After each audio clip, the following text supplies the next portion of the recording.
Bien, ¿cómo están? Quiero contarles que estamos en este día o en esta noche, según sea el caso, con el profesor Miguel Chávez, profesor de la Universidad de la Frontera y además profesor de nuestro diploma en transformación social, que nos ha significado con el profesor Chávez una larga interacción durante ya varias semanas sobre cómo armar el curso, cómo armar cada una de las clases.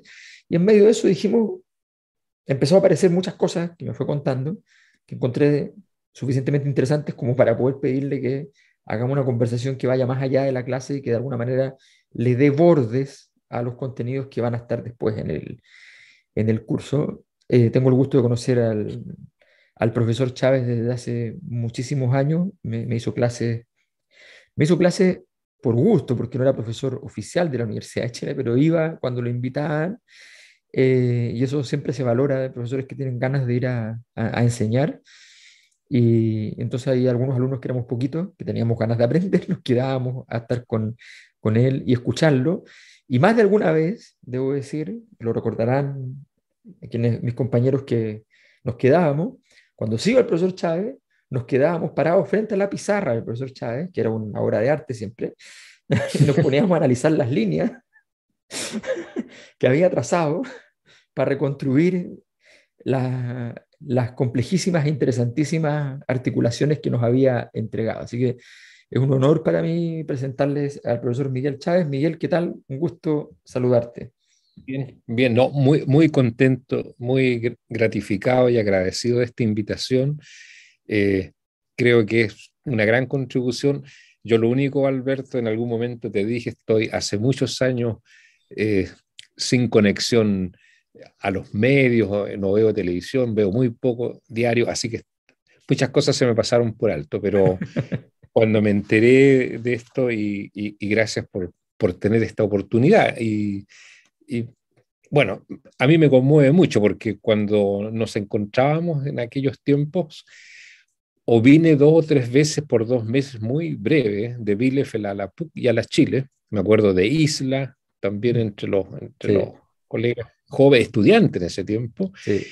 y después la relación con Alfonso que hacíamos, bueno, el curso oficial era con Alfonso, con el profesor Garretón y yo, pero Garretón un día decidió que no iba más al curso.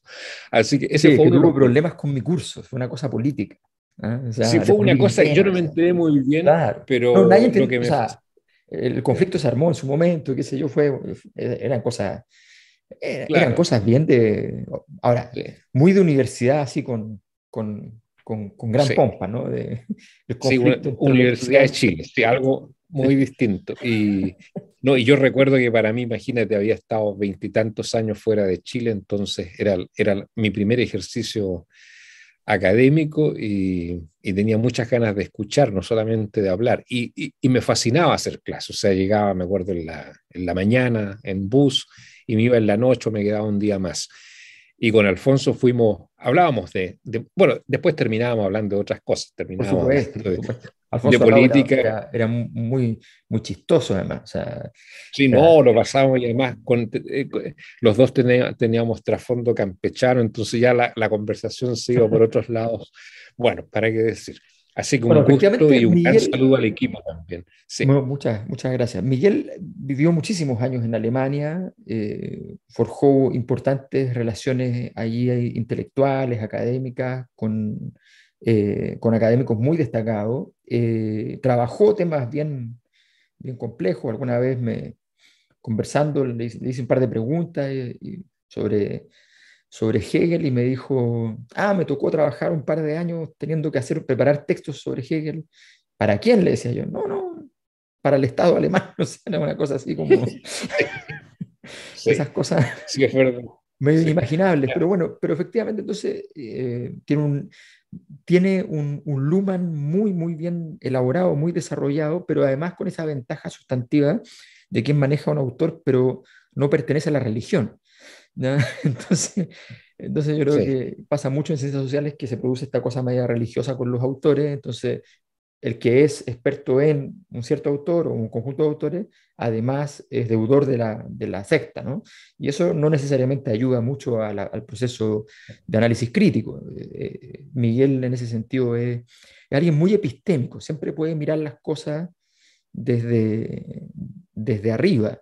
A mí me sorprendió mucho, no lo conocía tanto en ese tiempo, después tuvimos más interacción, lo había conocido como profesor, pero cuando me tocó una vez ir a la Universidad de la Frontera, y le pidieron al profesor Chávez, no se debe ni acordar, pero le pidieron que esbozara respecto a lo que yo había publicado, creo que en ese momento era 2 o 3 libros nomás, Sí. esbozara algún análisis respecto a sus textos. Y se paró adelante y dijo, yo veo aquí, ¿ya? Y empezó a mencionar filósofos, que ninguno estaba formalmente en el texto, ¿no? Empezó a mencionar filósofos y marcos teóricos, qué sé yo.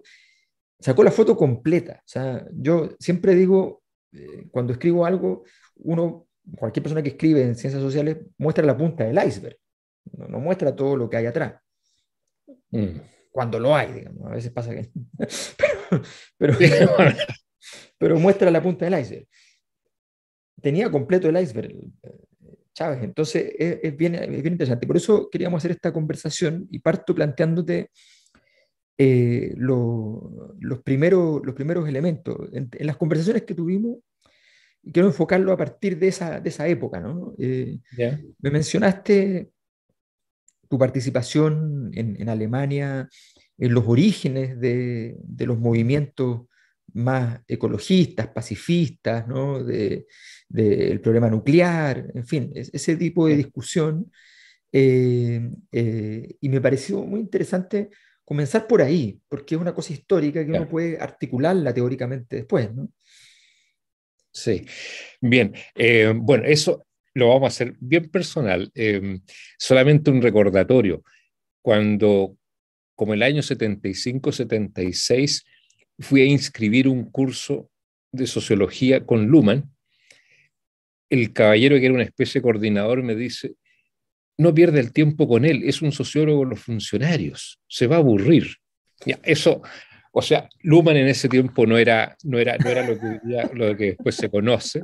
Y bueno, yo lo seguí, tuve una relación muy estrecha más allá o más acá de la academia, pero también habían otros profesores notables en Bielefeld. Yo te conté de Ramstedt, que es Sí, el editor completo de las obras de eh, ay, se me va, por Dios, de Simmel, decime. de Simmel. Y esto a manera solamente, voy a entrar al tema pronto, Que Simmel recordatorio. es un autor Sí, que es una y él lo cosa. rescató porque Simmel era un olvidado completo, salvo un poquito en Estados Unidos. Y recuerdo mucho a este profesor Ramstedt porque cuando precisamente nos hizo una clase, bueno, la impronta hegeliana en la teoría, en la teoría sociológica, y de pronto nos hizo mirar por la ventana y nos dijo, muchachos, cuando Hegel escribía esto, acá la hambruna era total, la gente vivía prácticamente en el medioevo. Y bueno, ahora traten de imaginar al pobre Kant, decía, ¿ya? Donde el rey lo mandaba a llamar cada vez que había alguna cosa que sobrepasaba lo permitido. Entonces, Bielefeld desde ese punto de vista, y la creó esa universidad un pensador ilustrado conservador, que fue nazi en su juventud, como fue Helmut Schelsky, e instaló el principio de la institucionalización de la reflexión y la democracia paradigmática. Entonces, por ley, la facultad nuestra, porque era la única facultad en el mundo que era facultad, no era departamento ni carrera de sociología, se dictaban casi 200 cursos. Wow. eh, Uno trabajaba todos los paradigmas e incluso había algo bien interesante. Un profesor marxista al lado de un profesor fenomenológico o claramente antimarxista tenían que compartir y lo hacían con gusto. Entonces, para nosotros era un disfrute. Bueno, eso respecto de Bielefeld. Y lo otro, haciendo un trabajo para Amnesty International en aquel tiempo, me toca conocer a Lucas Beckman. Lucas Beckman venía de la antroposofía, era uno de los pocos estudiantes de origen no pobre, pero campesino. Eso era muy raro en los años 70. ¿Ya? La gente venía de lo que se Exacto. llamaba el Bildungsbürgertum, o sea, de la burguesía constituida, bien formada. Casi todos mis compañeros eran hijos o de empresarios, o de ¿cómo se llama esto? Embajadores, o sea, gente, digamos, Mm. de los estratos altos o medios altos y de mucha cultura. Y él era hijo de un agricultor y se había socializado en la antroposofía. Bueno, fue el gran director, el dirigente máximo del movimiento por la paz, ¿ya? Y por eso que llegó a tener la relación que tuvo con Galton y Gorbachev, y estudiamos juntos. ¿Te refieres a Y trató de Galton? ¿Te refieres desarrollar una, al sociólogo, a Galton? a Johannes, sí, a Sí. Galton, que estuvo en Chile. Muy poca gente sabe que en los 50, 60 él estuvo en Chile. Incluso formuló toda una teoría acerca de la forma de producir teoría del punto de vista estético. Hizo 4 comparaciones, como el anglosajón, el alemán, el norteamericano y el latinoamericano y el francés. Eh, Oye, Porque hablo libremente, era un tipo muy completo, o sea, él no tenía, muy conocido, o sea, sí, muy, muy completo. también tuvo aportes en las metodologías, hizo Sí, no, sociología claro, matemática, o sí, sea, se le conoce fundamentalmente por eso y también por el tema, él gestó el concepto de violencia estructural, que yo alguna vez conté que los jesuitas en Chile lo transformaron con el padre Arroyo en violencia institucional, ¿ya? Y bueno, pero la historia es bastante, ese es bastante larga. Galton y Gorbachev, te refieres a Gorbachev, ¿no? A Gorbachev, ¿cuál es Al la que hizo la relación? publicidad Al que hizo, claro, ellos se de Louis juntaban Vuitton, de las pizzas y todo. de todos. Entonces, fíjate, El que dijo que la Unión Soviética se iba a manejar con la doctrina Sinatra en su momento. Cuando oye, no, mira, cada uno por su camino. cada uno su camino, pero mira, éramos estudiantes años 75 al 79 y un gran profesor marxista del neomarxismo, Johannes Berger, un día me llama y me dice, ¿sabes, joven? Yo le pido que usted haga algo, porque Lucas Beckman quiere escribir una teoría del valor con fundamento antroposófico. Usted comprenderá que eso es una locura. Bueno, el hecho es que ese Lucas sí escribió eso y se formó ahí la mafia de Bielefeld. Fue el grupo, de Bielefeld salió un grupo que yo lo ubicaría como conservadores, liberales, socialistas, una mezcla rara, porque los que van a crear el Partido Verde en Frankfurt eran rojos rojos, los de Berlín, qué decir, y los de Hamburg en el norte también. Y en el sur, en Baviera, eran bastante católicos, ¿ya?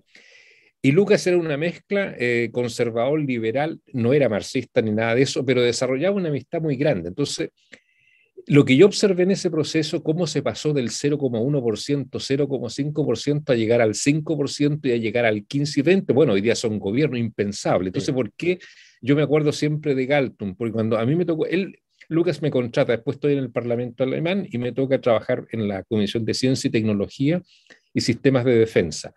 Y la tarea era muy simple, no era simple, era investigar cuándo las tecnologías y los programas de investigación científica se transforman en armas.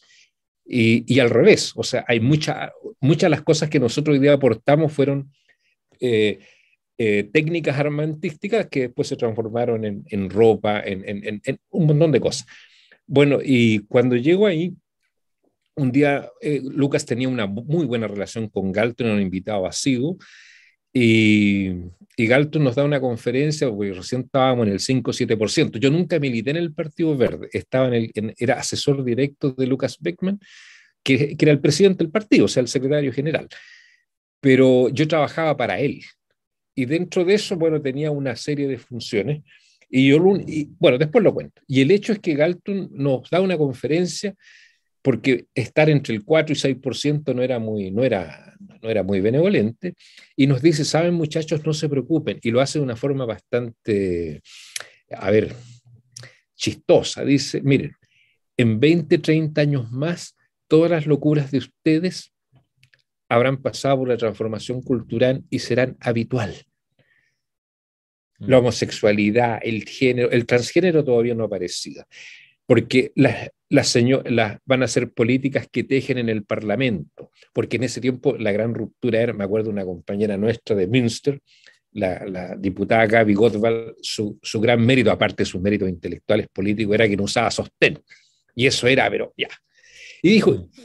lo único que queda por hacer es si vamos a llegar a la distensión entre el este y el oeste, y segundo, si realmente el cambio de la matriz energética va a acontecer. Pero esa lucha es a 30, 40, 50 años. Y fíjense, eso pasó Hoy día el Partido Verde es un partido institucionalizado, no el PRI, pero es un partido institucional Claro. fuerte, y se está transformando la matriz energética. Y él dijo, esto va a ser una transformación cultural, nunca me voy a olvidar. Por eso es que nosotros ahí tenemos, Alberto, una conversación pendiente a propósito de Sorokin, ya el tema de la categoría cultural que él usa y la transformación. Entonces, me Sí. tocó trabajar en eso. Ahora mi trabajo bueno, era asociado al ex general Bastian, que el gobierno lo cesa y termina siendo verde. Él era un hombre conservador de derecha, había sido oficial en la Wehrmacht en la Segunda Guerra Mundial, pero era el general más importante de la división blindada o sea, el jefe del Estado Mayor alemán. Y Reagan quería instalar las Pershing, las raquetas Pershing. Y los alemanes, el movimiento por la paz era bastante fuerte. Los franceses pensaban que se podían defender solos. Entonces, a este general le hacen una entrevista tipo 6 de la tarde, súper. Nadie pensó que esa entrevista iba a tener el impacto que iba a tener.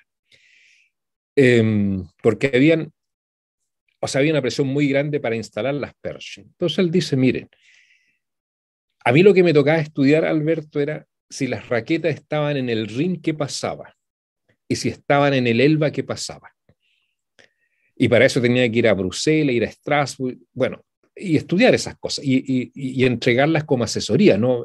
Recuerdo que Lucas me dijo, oye, por favor no te pongas a escribir, vamos a ir a comer y me vas a contar todo esto en media hora. Yo no tengo tiempo para un documento tuyo. Bueno, se cansó de mis documentos. El hecho es que este general le pregunta a la periodista, le dice, señor general, ¿usted qué cree, qué piensa de esto? Entonces él dice, para hacerlo breve, Alberto dice, mire, el problema es que si usted tiene una bomba atómica en una Bonum es lo que nosotros llamamos departamento, 50, 60 metros cuadrados, o la tira en un latifundio, refiriéndose a Rusia, usted comprenderá que por lo menos del departamento no se salva nadie. Es decir, si están en el Rin duramos 5 minutos y si están en el Elba duramos 1 minuto. Bueno, el canciller Schmidt a las 11 de la noche ya lo había destituido. Él nunca hizo esa declaración con algún propósito antinato, anti-Reagan, nada. Simplemente dijo eso.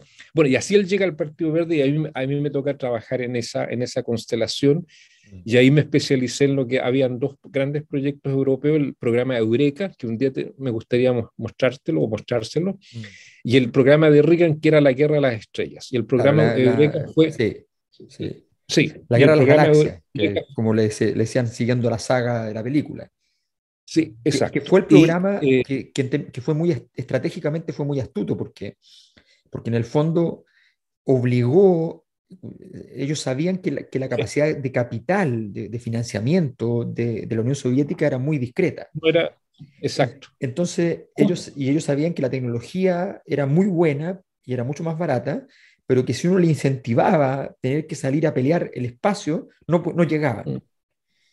Y entonces Ya, empezaron a gastar sí, crecientemente el presupuesto en la Unión Soviética, llegando a porcentajes que son inmanejables porque ya no puedes destinar a otras cosas, o sea, llegando a manejar como financiamiento del mundo militar 15, 16% del presupuesto. Entonces, se te empieza a complicar la gestión y mientras Estados Unidos tiene una capacidad, porque además sí. Estados Unidos tiene esta gracia de que entendió que el conglomerado entre lo industrial y lo militar le permitía financiar la operación.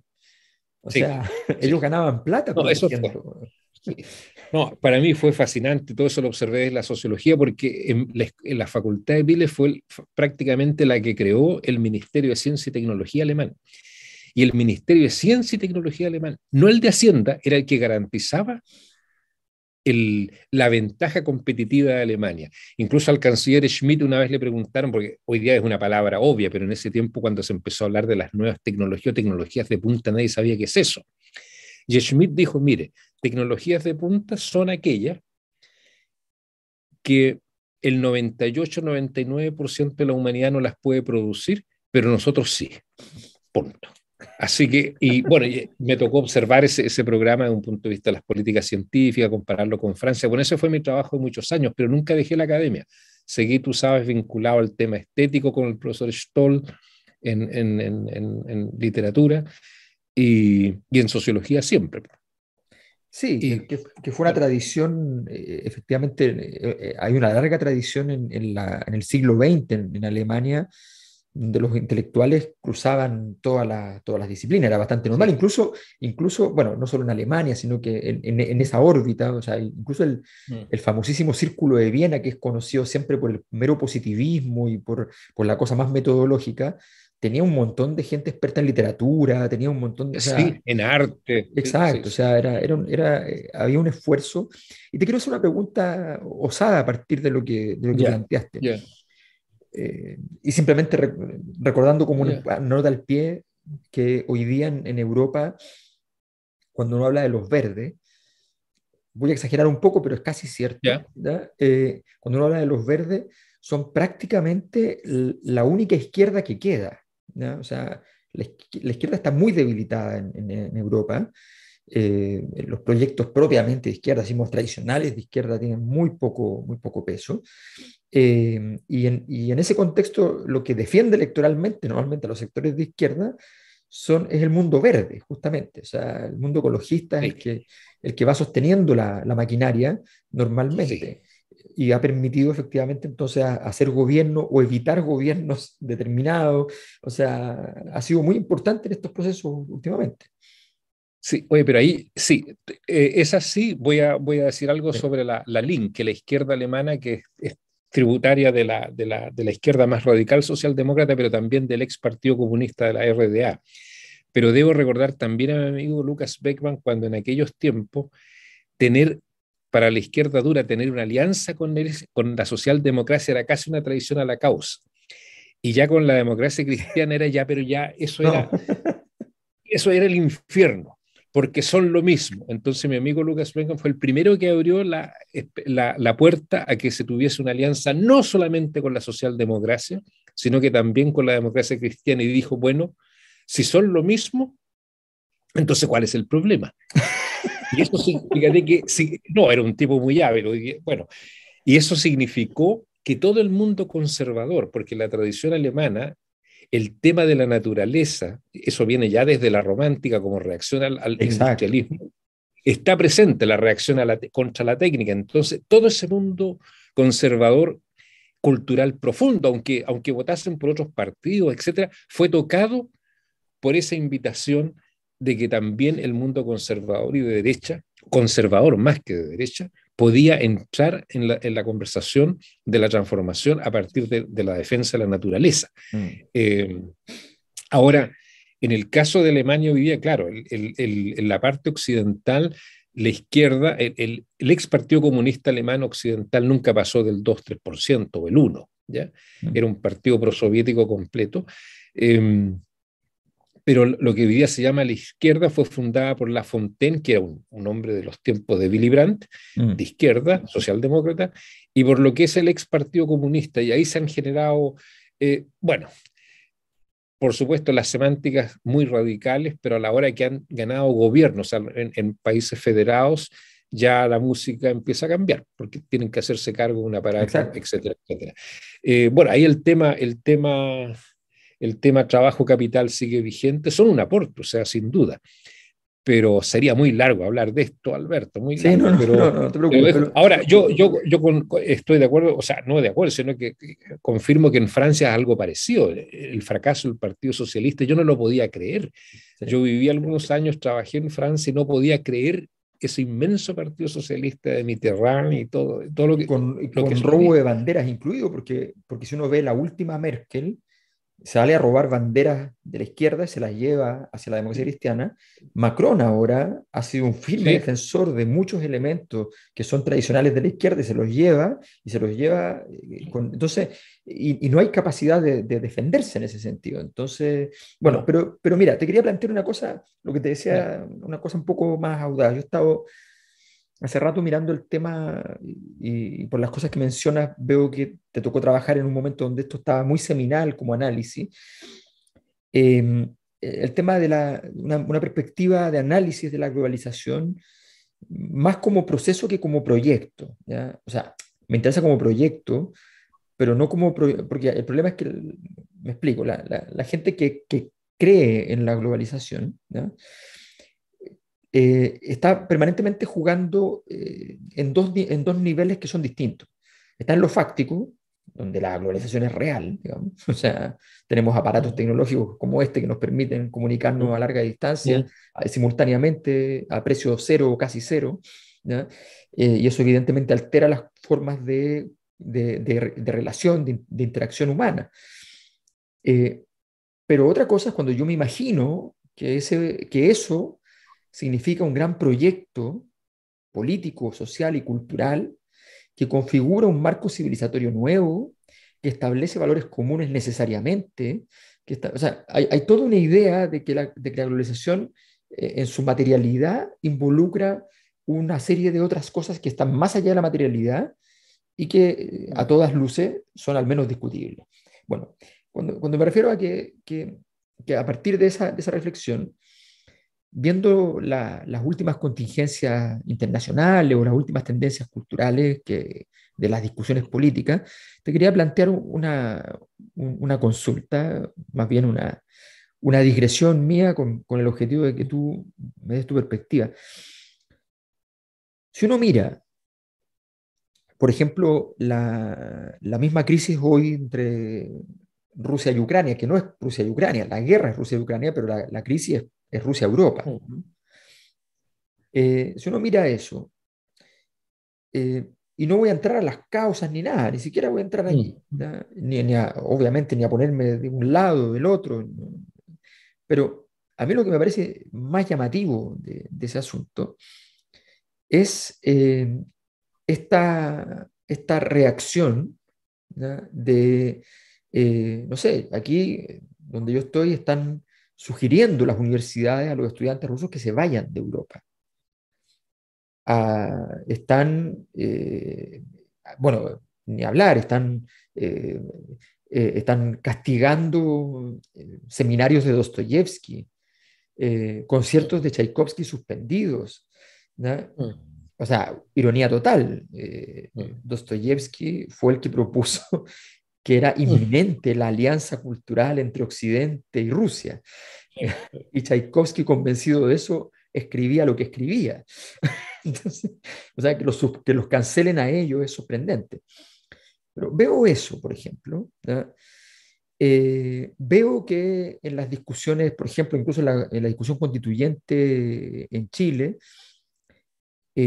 las personas no son suficientemente relevantes para ser el sujeto último de derecho, sino que estamos pensando en dar como sujeto último de derecho a los pueblos, a los grupos, a aquellos que se requiere evitar la discriminación, y no se piensa siquiera en un solo instante que bastaría que efectivamente cumpliéramos los preceptos más básicos Mm, de que cada persona, ¿ya? Vale lo mismo, para que todos esos problemas, y lo pudiéramos garantizar jurídicamente, efectivamente, para que todas esas problemáticas, todas juntas, sin necesidad de diseminarlas, de desagregarlas, pudieran ser resueltas. Si uno mira, agrego que en el mundo académico, en el mundo de las universidades, se promueve la idea de que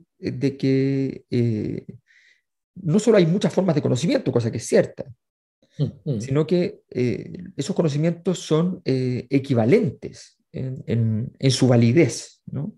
mm, Entonces, me pregunto, me acordé cuando tú hablaste del romanticismo, mm. porque tú dijiste una cosa que es un detalle bien importante. La, el romanticismo, su primer enemigo en realidad es la industrialización. Después se produce una confusión o fusión, habría que analizarlo con mucho detalle, Mm. que supone una crítica a la ilustración.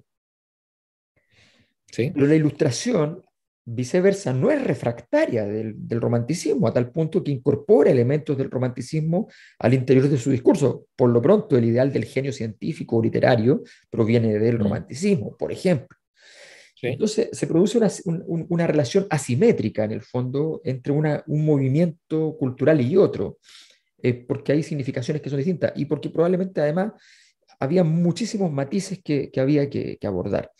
Eh, el romanticismo en una de sus variantes termina entonces en fomentar los nacionalismos y un conjunto de otros Mm, elementos, en fin, historia larga esa, y en algunos sentidos bastante terrible, pero bueno. Pero tiene muchos elementos muy importantes. El mismo Max Weber, que es un hombre mm, que nadie podría decir que es un romántico, digamos. mm. Max Weber utiliza muchos conceptos que provienen de la literatura de Goethe, Sí. bueno, y es uno de los más famosos románticos. Entonces, Mm, habían interacciones culturales en ese sentido. Pero lo que te quiero plantear es, si esa confusión o fusión entre el mm, romanticismo y la mm, anti-ilustración mm. se produjo en el siglo XIX, es una discusión. Pero lo que está claro es que más o menos desde el momento en que surge el concepto de sociedad postmoderna, asociado a la idea de sociedad postindustrial, uno ya tuvo que aceptar, ¿no?, como si fuera una unidad absoluta, que efectivamente el proyecto ilustrado, tal como estaba sobre la mesa, eh, estaba en cuestión radicalmente, ¿no? De manera muy, Mm. muy densa, muy pesada. Pongo estos tres historias que son completamente distintas. En principio podría poner varias más de las últimas décadas, pero Ya. me quedo con estas tres historias, unas más anecdóticas que otras, y otras más intelectuales, pero porque en el fondo mi sensación es que hay una premisa de eso que llamamos Occidente, una premisa que es weberiana, ¿no?, que es la idea de que esta cultura, nuestra cultura, aunque seamos occidentales latinoamericanos de segunda mano o lo Sí, que sí. sea, ¿no?, nuestra cultura es una cultura, es una civilización con pretensión de universalidad. Es decir, que pretende que sus contenidos sean válidos universalmente, y eso fue un éxito de Occidente porque efectivamente Oriente pudo mantener ciertas distancias en muchos aspectos, pero incorporó muchísimos de los elementos de la occidentalización, ¿no? Eh, y eso, de hecho, en eso el socialismo y el capitalismo son hermanos, no son ni primos. Sí, O sea, sí. eh, entonces, en ese contexto, da la impresión, Harari dice que ahora hubo una época que habían dos grandes proyectos ideológicos, después hubo solo uno y ahora no queda ninguno. Algo de eso hay. Entonces me pregunto yo, lo que está transformándose quizás eh, sea, vamos a decirlo así, como Spengler, ¿no será que efectivamente es la decadencia de Occidente como civilización? O sea, uno ve a los griegos y a los Aristóteles, a los Platón, a los presocráticos que inventan el concepto este del logos, ¿no? Y uno dice, ¿eso realmente queda? O sea, estamos hablando de que crecientemente aumenta la cantidad de gente que está disponible para las tesis más interesantes en favor de la creación del mundo solo por mano divina y eliminar la teoría de la evolución. Eso se presenta en algunas universidades, se ha presentado en Chile en algunas universidades posiciones como las diversas teorías sobre el origen de la humanidad. O sea, en fin, o sea, no estamos en presencia de un cuestionamiento tan radical de la ilustración que llegamos a estar poniendo en cuestión esta civilización occidental probablemente con muchísimo gusto y sin mucha conciencia de qué significa todo lo que implica probablemente. Ay, Alberto, los temas que pones, bueno, voy a tratar de entregarte algunas intuiciones. Mira, algo muy personal. Yo desde el año, precisamente cuando estuve eh, en Bonn, comencé no a escribir un libro, pero sí unas notas que se llama La cobardía de Occidente. Un día me gustaría, son Ah, notas, mira, siempre las comento, o sea, no las comento, perdón, las escribo en papelitos y las dejo por ahí. Yo creo que Occidente lo formularía así, va a perecer para ganar, va a perder para ganar. Yo creo que este proceso de occidentalización es prácticamente incontenible. Le pasó a los griegos, le pasó a los romanos. Ahora estas son intuiciones. Pero ¿dónde lo resumo? Fíjate. Eh, yo te diría, en el clima cultural de hoy día, y esto no es solamente Chile, es también Francia, Alemania, Italia, España, si hasta los 70, 80 queríamos ser iguales, hoy día queremos ser diferentes. Y esta diferencia está siendo asentada en montones de múltiples subdiferencias, ¿ya? De distinto tipo. Eso hace aparecer de que el proceso globalizatorio aparece cuestionado en el sentido de que se pretendía una unificación con homogeneización. Y no llegó. Eh, o sea, tenemos uniformación de las estructuras, de las lógicas. Tú acabas de dar un ejemplo por qué nos podemos conectar a través de esto, pero el tema de la vivencia, el tema cultural y el tema de los rendimientos es altamente distintos. O sea, piensa tú en el caso de Chile, ¿cómo explicarle a alguien que Chile, con todo el crecimiento que ha tenido, yo recuerdo, esto lo conversamos hace como 10, 12 años en la central, con todo el crecimiento, de pronto tenemos esta crisis? ¿Cómo explicar de que el 68 es cuando la economía alemana y francesa le iba excelente, empleo pleno? Ya, o sea, no era el tema capital-trabajo, quiero simplificarlo así, Mm. ya. Era un tema de la calidad de vida, de la vivencia, del sentido, y ahí se van rescatando huellas, cosas que están en el baúl de los recuerdos y que se cree que fueron alguna vez así, nuestro pasado, nuestra historia, etc. Ahora, respecto de lo que tú señalas, yo solamente tiendo a pensar que la ilustración, a pesar de, o sea, yo estoy de acuerdo contigo, hay fusión y confusión. Y para mí una de las personas más claras en esto es Gadama o Gadamer, Mm. que poco antes de morir a los 100 años dijo, mira, para decirlo bien a la chilena, si no conversamos, si no conversamos, si no conversan, nos vamos a ir cortados. Este Mm. mundo desaparece, refiriéndose al peligro atómico. Y cuando Habermas le hace su reproche al profesor, a su profesor, de que usa la tradición de manera tan autoritativa y no deja espacio, voy a contar dos fenómenos anecdóticos. Gadamer le responde y le dice, mire, el que usted discuta, Jürgen, el que usted cuestione es porque usted está en la tradición y esa tradición se llama Occidente. Esa tradición es el logos, el debate, el diálogo, etc. Lo mismo le va a pasar 50 o 60 años después a Habermas cuando le dicen, miren, yo lo usé muchas veces este ejemplo en clases, eh, le dicen, mire, sus derechos fundamentales, derechos humanos una, son una representación de Occidente, son eurocéntricos. Nosotros acá en África, en el mundo musulmán, somos y pensamos distinto. Habermas nunca quiso meterse en eso y siempre dijo, no voy a decir nada, salvo sus conversaciones con Ratzinger. Pero si nosotros usamos la teoría habermasiana respecto a lo que le dijo, de lo que le dijo Gadamer, y lo que después tiene que responder Habermas, lo voy a hacer con un ejercicio un poco brutal. Yo en las clases decía, bueno, por los estudiantes me decían, sí, eurocéntrico, bueno, etcétera, europeizante. Ahí yo aprovechaba de preguntarle, ¿y usted cree que América Latina está fuera de Occidente o cómo es esa historia? Bueno, una gran conversación. No, es que nuestras racionalidades son distintas. ¿Y en qué consistirían? Que es la gran No, pregunta que yo le y hago. agrego una postilla. Y, y- y la gente de verdad cree que, los valores y la cultura griega, a la que nosotros nos referimos con la cultura griega original, filosófica, era europea. O sea, Bueno, ese es otro tema. de ¿De europea no dónde tenía viene todo eso? No, pero es que nada. ¿de dónde viene todo eso? Es decir, ahí se produce otro proceso, ¿cierto? Era de Fusión, lo que hoy día confusión, es Siria, síntesis.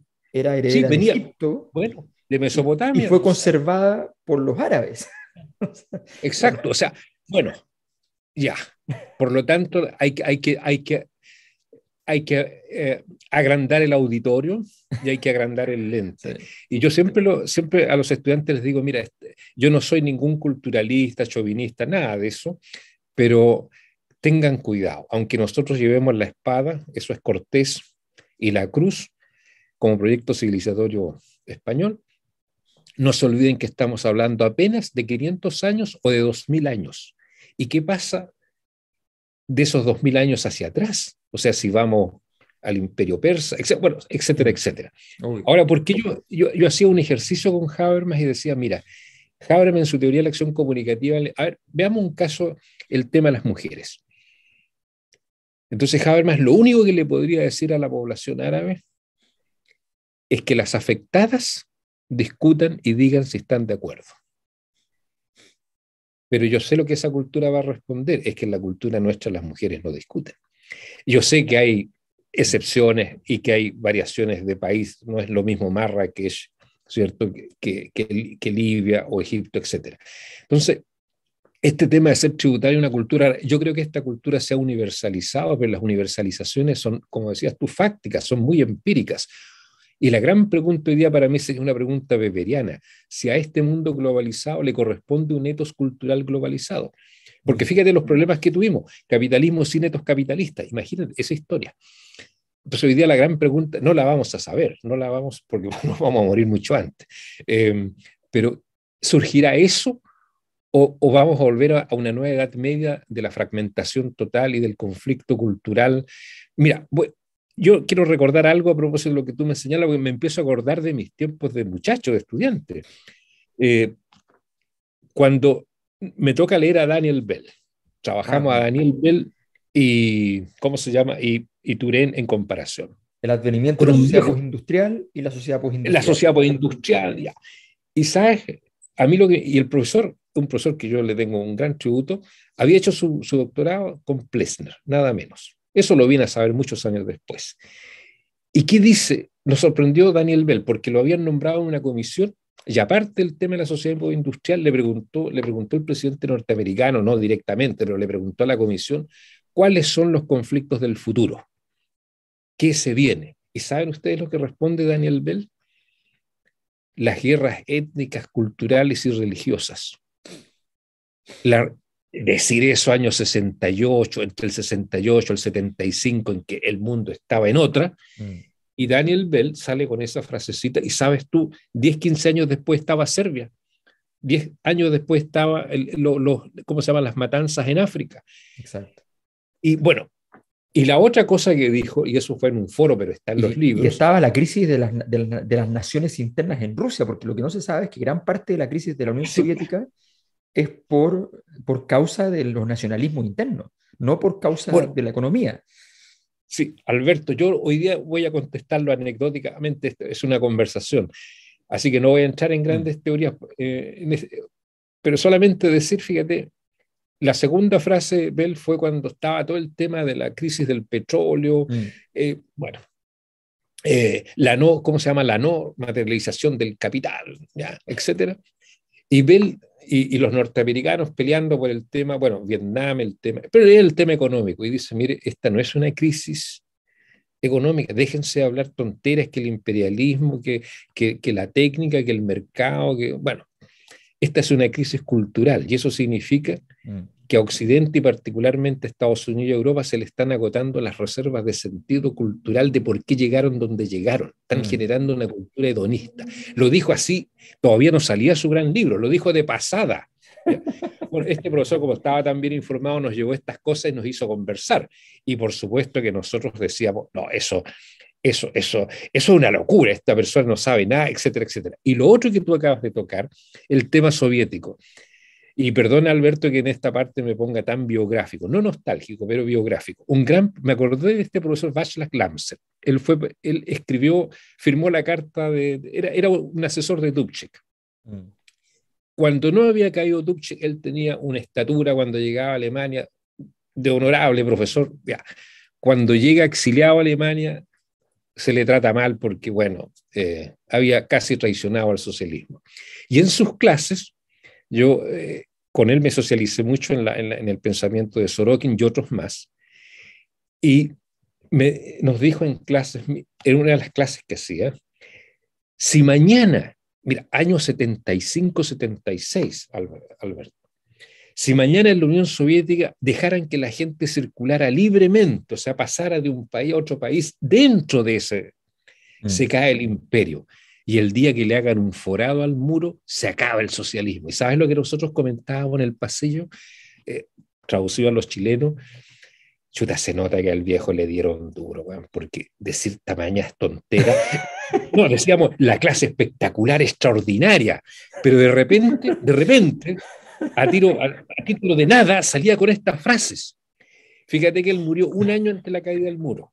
Yo alcancé a conversar con él y lo otro que siempre me decía, yo no entiendo por qué ustedes van a estudiar a la Unión Soviética, si Chile es como es la Checoslovaquia, tiene universidad extraordinaria. Bueno, para que tú veas, una persona que... Entonces, cuando él hablaba de los conflictos internos de la Unión Soviética, y nosotros, yo tenía muchos amigos comunistas, ¿cierto? El marxismo dominaba en el discurso, digamos, intelectual político. Entonces, decir una cosa así, el día que le abran un forado al muro, se cae. Increíble. Claro, para Bueno, nosotros era locura. eso tiene mucho que ver con esta cosa que hoy día está media prohibida en las ciencias sociales, que es mirar hacia adelante y proyectar los fenómenos sociales. O sea, que es como, a mi juicio, es una obligación, aunque te Sí, es una equivoques, por obligación. supuesto. O sea, Sí, no, Daniel Bell, recordemos que Daniel Bell, él lo dice, él explica que él por eso le llama, el libro se llama El advenimiento de la sociedad postindustrial. Y él dice, pone el ejemplo, me puedo equivocar acá en la cifra, pero creo que no me equivoco. Él dice, cuando Marx escribió El Capital, habían no más de un sí, no par de, había un proletario. de cientos de miles de proletarios en todo el mundo. Y habían a lo más 5 ciudades donde había industria capitalista, moderna. Y esas 5 ciudades eran en 3 países. Eh, o sea, el fenómeno no existía. Cualquiera que lo viera estadísticamente, el fenómeno no existía. Y Marx, él dice, Daniel Bell no es un marxista. ¿No? Termina de hecho, en el liberalismo y sigue diciendo lo mismo respecto a Marx. Dice, la gracia de Marx es poder entender que ese fenómeno era estructural y que ese fenómeno Sí, se iba a proyectar en el tiempo y que ese fenómeno era posible más o menos seguirle la pista desde el pasado hacia el futuro a partir de sus condiciones estructurales. Esa es la gracia y eso es lo que él se dispone a hacer respecto al tema del surgimiento, el fin de la sociedad industrial, lo que él determina como el fin de la sociedad industrial. Eso tiene mucho que ver con el curso estamos diseñando sí, tiene, sí, de exacto. las transformaciones, porque efectivamente Daniel Bell es uno de los grandes autores que dice, ojo, aquí estamos frente a una transformación donde la creación de valor, súper discutible como tesis, pero la creación de valor deja de estar en el trabajo y pasa a estar en la producción de conocimiento, y escuchen bien esto, de conocimiento teórico, a propósito de lo que tú decías de la Sí. pérdida de sentido. O sea, la gracia del desarrollo no va a estar en el trabajo, sino en el conocimiento, pero no el conocimiento técnico, no en las naves espaciales, ¿ya? No en los satélites, en la capacidad de crear conocimiento teórico. Eso es lo que él es explícito en eso. Sí, Entonces, sí. después se le ha leído, así como la industria, el desarrollo industrial, las tecnologías. No, él está hablando de una cosa distinta. Entonces, bien interesante también como Un elemento. excedente, de un surplus. Bueno, hoy día nosotros estamos prisioneros del paradigma de la utilidad y eso es lo que más nos daña. Porque, o sea, nadie discute que hay que realizar prestaciones sociales que sean útiles, pero reducir la tarea del pensar, sobre todo en las ciencias sociales, a lo que está, perdón, Sí, no, vigente, no dejar espacio a la locura, a lo inútil, es prácticamente un atentado. Y a propósito de las tecnologías de punta, en ese momento eran pensadas así, no eran simplemente un derivado de una técnica ya conocida, sino que era, bueno, parafraseando a Luhmann, la materialización de lo improbable, es decir, mm, oye, ¿qué podemos inventar? ¿A dónde podemos llegar? Y eso significa imaginación, conocer la historia, pero proyectar, bueno, y arriesgar la fantasía del pronóstico. Yo por eso que, oye, disculpen, sí, sí, sí, no hay problema. en los preámbulos a la primera clase digo, por favor, no nos fijemos en los pronósticos de los autores. No decretemos las teorías porque el pronóstico fue equivocado. Todos los pronósticos algo apuntaron. Mm. Porque lo otro es el uso pragmático que se hace de las teorías. Por eso que a mí me complica mucho cuando a Hegel se le culpa prácticamente de Auschwitz. Entonces yo podía terminar Claro. culpando a Jesucristo de la Inquisición. Entonces, no, no, no. ¿Ya? Bueno, Bueno, oye, pero pero ahí hay una cosa que es interesante. Tú señalas el ejemplo de Jesucristo. La gracia de Jesucristo, justamente, fue teórica. no por sí, él, porque él no era el teórico, sino que tenía arriba a un rabino crítico, digamos, en una escuela de Frankfurt de la época, que era Hillel, que planteaba esta tesis que la había sacado de las disidencias griegas, digamos, de Diógenes de Sinope, qué sé yo, eh, que planteaban la tesis de que necesariamente toda la valía, de ahí viene el concepto de cosmopolitismo, digamos, la valía de los seres humanos era universal, era idéntica, y por tanto el problema fundamental de la religión estaba en la ética y no estaba en la teología. ¿Ya? Y eso es un giro radical teórico, es un giro sí, conceptual, que adquiere su sí. principal líder en Jesucristo. Un líder que, que sería el ejemplo que tú das de Occidente, un líder que comprende que para poder vencer debe morir. O Sí. sea, Bueno, sí, por eso ahora la historia está siempre abierta y no la sabemos, o sea, por eso es historia, por eso es praxis, ¿cierto? Es incierta, pero no sé, o sea, mira, los temas que tú has tocado me hizo recordar esa famosa pregunta de Weber, ¿por qué en Occidente y solo en Occidente se gestó esto? Y ahí hay que hablar de una cosa que nosotros hemos conversado en otra oportunidad, aquí le llamamos universalización. Muchas veces se confunde eso con un mero proceso de uniformación o de internacionalización. Los procesos de universalización, una es la universalización empírica y otra cosa es la universalidad de una idea que trasciende los por contextos, aunque supuesto. sea codependiente de esos contextos. ¿No? Si no, no se podía pensar. Claro, y además hay que entender que el concepto de universalidad en sociología no tiene que ver con que todos los miembros de todas las comunidades existentes compartan todos esos elementos. La universalidad es siempre una pretensión de validez, Una pretensión, ¿sí? es una pretensión, ¿no es? Es una pretensión o es una probabilidad, pero no es una exigencia, no es una, yo no puedo obligar. ¿Ya? Ese es un principio Exacto. fundamental, porque si no la sociología no sería sociología, sino que sería régimen político, ¿no? Sería un régimen político que Sí, obliga a claro, pensar sí, de una determinada manera, no tiene sentido. sí. O sea, mira, yo creo que vamos a hacer el siguiente ejercicio, ¿ya? Porque estamos no llegando, pero ya Mm, el tiempo ha pasado. Entonces, mm. yo te voy a sugerir lo siguiente. ¿Te parece si este ejercicio, aprovechando que vamos a empezar luego con el curso, lo reiteramos y seguimos esta conversación la próxima Sí, semana? ¿Ya? Y así vamos dando un poquito de prólogo, nos permite también ir ayudando a quienes están tomando el curso sí, a poder introducirse lentamente en las dinámicas de sí, conversación sí. A asociadas. sensibilizar, sí, me parece, Alberto, completamente. Así que hagamos eso. Habíamos Sí, dicho, conversemos de algunas de estas cosas, de estas historias. Quedaron varias cosas pendientes de esa sí, época interesantísima que tú estuviste muy cerca de ver, o sea, lo viste con todo eso de lo que pasó en la política de los sí, 80, la era Reagan, sí, la era Thatcher, la era Juan Pablo II, sí, la era Gorbachev, sí, ¿ya? sí, Que pasa de sí, ser un símbolo del hombre de partido a, sí, bueno, a un tipo, a un rostro de publicidad de Louis Vuitton, digamos. sí, O sí, sea, es así es. fantástico como caso de Sí, transformación social. O sea, es muy notable. Y un símbolo, lo que pasa mucho con Rusia, que Occidente valora enormemente ciertos nombres que en Rusia valen muy poco o viceversa. Entonces, hay un choque, un abismo, ¿no? Un abismo muchas veces en esa comprensión mutua, recíproca. Eh, no, Aunque los rusos sí. entienden bastante bien Europa Sí. y no viceversa, ¿no? En general, eso. Oye, pero a propósito, y con esto, una última frase, lo que tú señalas, me recordé de una de las sesiones Ilustración y Romántica, lo que le pasaba a los políticos occidentales cuando iban a Polonia. Hablaban en el lenguaje de los ilustrados, aunque fuera en versión socialista. Mm, Y resulta que para el promedio ciudadano del pueblo polaco, ese era el lenguaje de la KGB, porque era el lenguaje en que ellos se refugiaban en el catolicismo. Entonces, que alguien exacto, les hablara del Estado, de esto, los exacto. rendimientos, el progreso. Entonces, para que tú veas, bueno, Bueno, ese tema, además, que se ha tocado tan poco, que es la importancia de todo ese problema religioso al interior de lo que fue la Unión Soviética y su órbita, si uno no sí, entiende los roles de la Iglesia ortodoxa de la Iglesia Católica también, al interior, que había mucho, y del judaísmo como Ujú. cultura, como etnia y como religión, por separado, y no Sí, siempre juntos, sí, hay que separarlo, hay que claro. separarlo.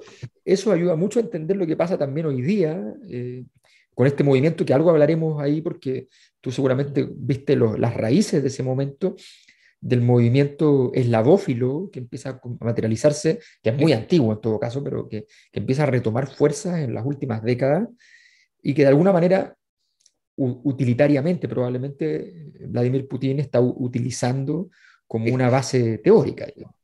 sí. Oye, yo les recomiendo, o sea, una carta que le escribe Solzhenitsyn Ah, al Comité Central. La debo tener por ahí, una carta cortita, voy a buscar los datos para mandársela. mándala y yo Ya, la subo en un video como este, ya, la subo leyéndola. ya. ¿No te parece? Perfecto, fantástico. Bueno, nos vemos la próxima semana, te agradezco Nos mucho vemos la próxima semana. ¿Sí? y seguimos conversando, ya acercándonos crecientemente al curso, al diplomado de la Cosa Nostra, que además los que quieran lo pueden tomar con acreditación de la Universidad de Santiago en calidad de diplomado. Gracias, Miguel, nos vemos pronto. Nos vemos pronto.